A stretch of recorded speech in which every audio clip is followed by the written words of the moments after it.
నమస్కారం అండి. నా పేరు సుధారాణి కిచెన్. ఈరోజు నేను మునక్కాయ పులుసులోకి పొడి తయారు చేయ విధానం చూపిస్తాను, చూడండి.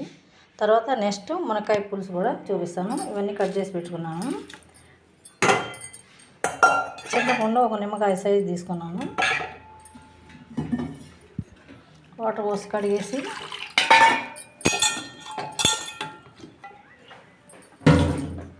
చింతపండుని నానబెట్టుకున్నాం.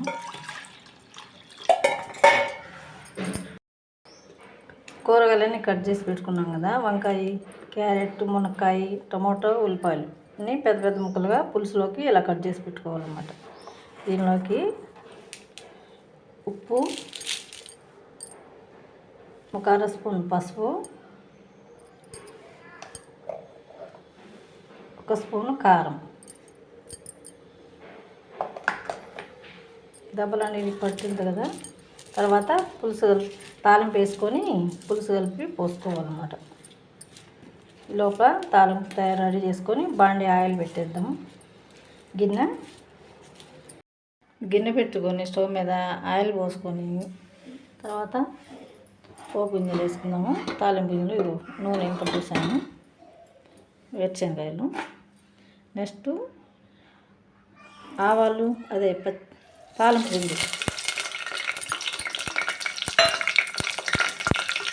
ఉల్లిపాయ, ఎండుమిర్చి, కరివేపాకు, జీలకర్ర, ఆవాలు, పోపు గింజలు. 3 నిమిషాలు అయింది. ఉప్పు కారం బాగా పట్టింది కదా. ఇవో చింతపండు నీళ్ళు పోసేసుకున్నాను కూరలో.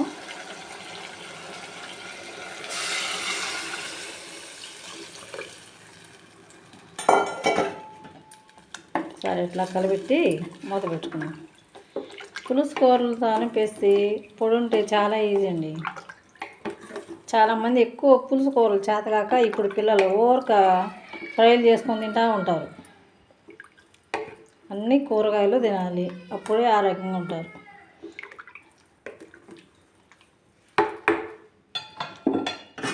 పులుసు ఉడుకుతూ ఉంటుంది, మూత పెట్టేసి కూర ఉడికిపోయి ఉంటుంది. మధ్యలో ఒకసారి ఉప్పు కారం అని కరెక్ట్ చేసుకోండి. ఉడికింది. ఇప్పుడు ఈ పులుసు పొడి ఉంది కదా, పులుసులో పొడి తయారు చేసుకున్నాం కదా, దీన్ని వాటర్ వేసి ఉండలేకుండా కలుపుకొని పోసేసుకోవాలి కూరలో.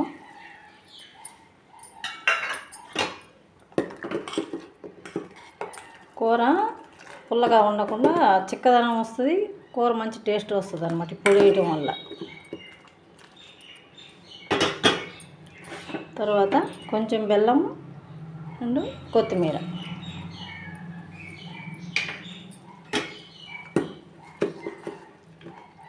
ఒక 2-3 నిమిషాలు ఉడకనిద్దాము.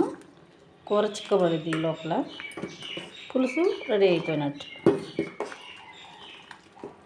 అంతే పులుసు కూర తయారు చేసుకునే విధానం. కూర దించేసాను.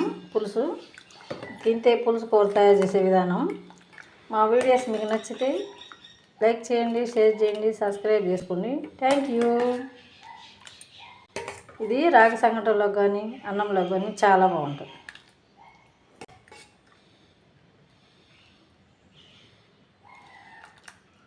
మునక్కాయ పులుసు.